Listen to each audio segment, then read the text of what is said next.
Throughout Kill Tony's 12-year history and nearly 800 episodes, there's been plenty of comedians who have been pulled from the bucket and have become regulars. But while some of them went on to become stars, many of them we've never even heard of again. So what went wrong? And how did they manage to mess up the biggest opportunity of their entire careers? For most comedians, becoming a regular on Kill Tony means that you made it. It's a sign that your life is about to change forever. But while comics like Ari Maddie and Cam Patterson made the most of their opportunity, there's 5 guys who just couldn't figure it out. And the first and tiniest of them all is Heath Cordes. See, I came into existence before the earth and stars, and I will be here on the day they fall because I am ageless, but yet old enough to fuck your mother. Heath's first appearance was literally one of the most iconic of all time. Sure, him looking like a little kid helped, but he for real murdered his minute. Standing ovation, a shell-shocked panel, these are the moments that we watched the show for. And in the interview, he was receiving some of the highest praise we've ever seen. Wow. You're a star. There's nothing that's gonna possibly stop you. Holy shit. This might be literally the greatest bucket pull of all time. At this point, it was obvious Heath was gonna get a golden ticket. But Tony also did something crazy. He threw him on the lineup for the upcoming H-E-B arena show. In just a few months, he went from living in Alabama to performing in a sold-out arena. The pressure of making it was gone, but now he had to live up to being one of the best bucket pulls of all time. And for the next few weeks, he did. Sure, it was nothing like his first, but you could literally almost never top that. But Heath was doing everything else right. Crushing on theater tours with Tony, performing great minutes, and giving solid interviews. The future felt unstoppable for Heath, and the only thing that could get in the way was himself. You got shit-faced last Thursday. I was going to take him to do sold-out theaters in Boston and Baltimore, and he slept through his flights. So, Tony, everyone... I'm so sorry, please, I'm so sorry. That's what I said. That's right, via text message. Via text message. Right, so it didn't really translate. No, but that's how I felt. Of course, Yeah. I do believe that. But After messing up like that, things were never the same. Tony completely lost his trust in his little star, and Heath lost all of his confidence. But it wasn't just confidence Heath was looking to get back. It was his sobriety. Since becoming Kill Tony famous, he was getting fucked up almost every night, and his interviews went from super funny to kinda depressing. It was a lifestyle that he wasn't sure how to navigate, and it was starting to seriously affect his comedy. Yeah, my grandma, she has a site. I'll give you her website.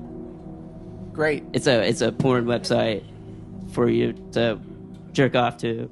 Now, the good news for Heath is that he hasn't been completely shunned off the show. And even if he isn't a fan favorite anymore, he's still getting opportunities to make a comeback. But our next regular hasn't been so lucky. And he went from someone who was a star to a comedian that most fans have completely forgotten about. Yeah, I was in bed with this lady one time, and out of the blue, she pulls out a pair of cuffs, and she's like, "Cuff me, I want to feel punished."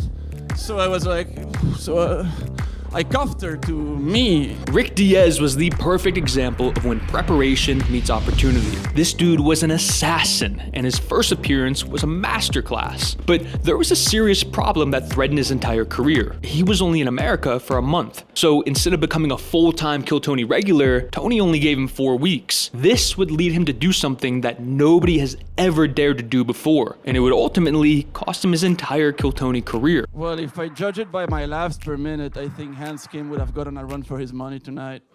Whoa. Oh, shit. Oh, shit. And I would kick Hans Kim's ass. Wow, just for the sake of Jesus it. Christ.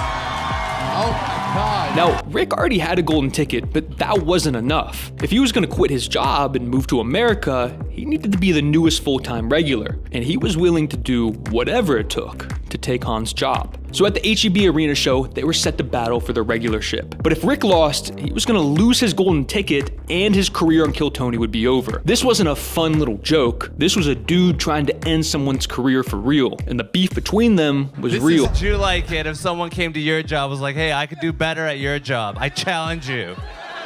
A guy that I invited into my home, he played Catan with me and my girlfriend. I did a podcast with him. And these are what Europeans are like. Don't turn into this. The HEB battle was one of the most iconic moments in the show's history. It was a rivalry that split fans down the middle, and it was a decision that is still controversial to this day. Because even though the audience picked Hans, both Shane and Matt thought Rick should have won. It was a loss that completely changed Rick's Kill Tony career. And instead of performing every single Monday, we've only seen him 3 times in 2 years. But even though he sabotaged his own career with getting a little bit too greedy, I'm always gonna respect someone who puts it all on the line to create a historic moment. But while Rick risked everything just to lose it all, our next regular is someone who had everything and didn't risk enough to keep his Kill Tony career alive. All right, let's see what happens now. It's Ellis Aych, everyone. Ellis Aych. Now, Ellis didn't have the best jokes, but he had an infectious amount of energy and he answered shit honestly. This was a different time in the show when fans wanted to shake shit up. David Lucas was the main regular and people wanted to see something different. Ellis had the potential to be exactly what people were looking for. And on just his second appearance ever, he was showing everyone what he could bring. That bitch has so much heat, you could put an uncooked chicken between her legs and that motherfucker come out fully seasoned. Jesus Christ, are you serious? That girl has She's got so that much fucking heat. she's got that fucking rotisserie pussy, dude.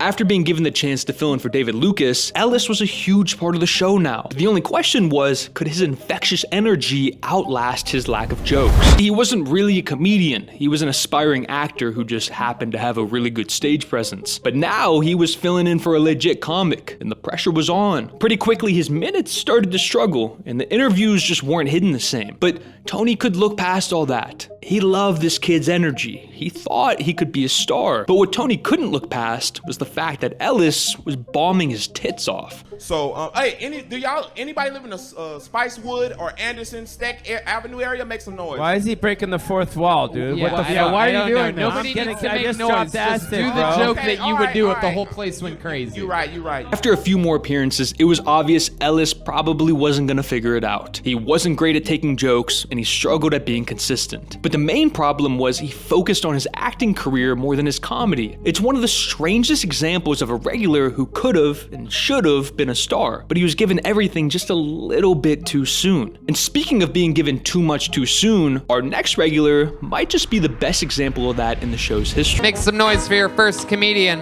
Drew Nickens, everybody. Drew Nickens.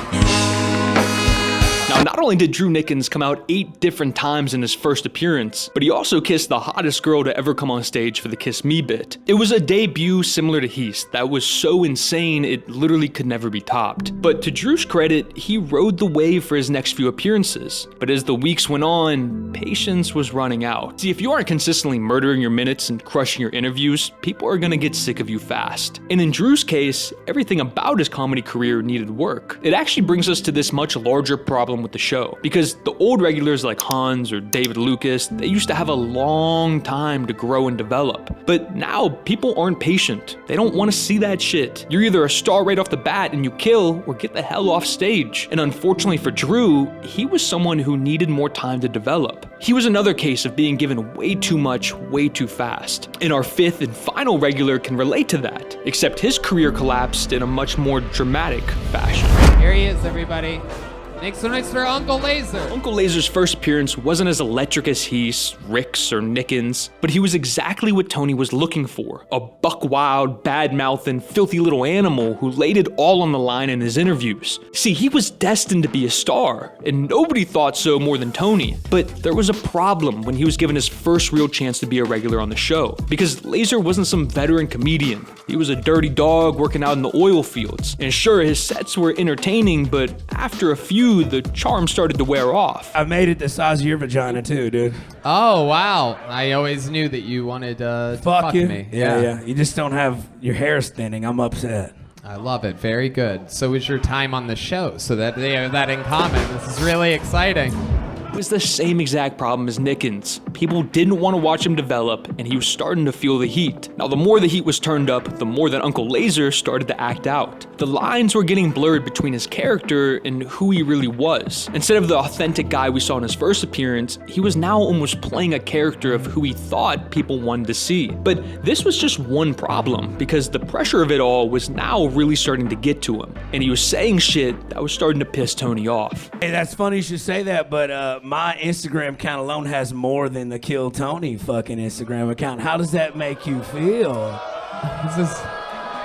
It's a show, Uncle Laser. How many followers does your show Instagram account have? The first episode on your podcast didn't have 37,000 in the first week. Not a fucking I stole this from the green room, by the way. That's mine now.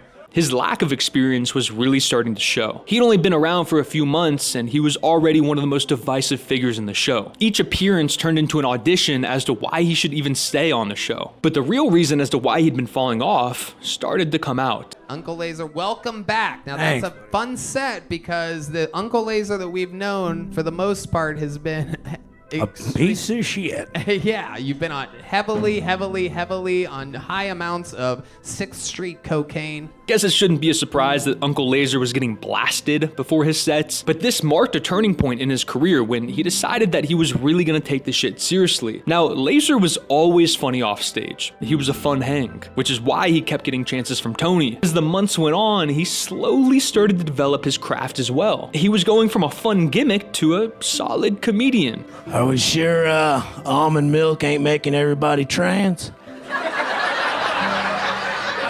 Now, the story of Laser doesn't end like Nickens or Heath or Diaz because behind the scenes, he was given the chance to slowly develop over time. And when he felt comfortable, he'd be brought out for a new minute. So while Laser looked like he had completely sabotaged his Kill Tony career forever, he's actually doing better now than he ever has. And while he's not a consistent regular coming up every week, we get to see his growth every few months. He's the only person on this list who's found success after he nearly lost everything. And while all these guys' stories are still being written, Uncle Laser is at least a blueprint for how to revive a Kill Tony career when it looks like you've lost it all.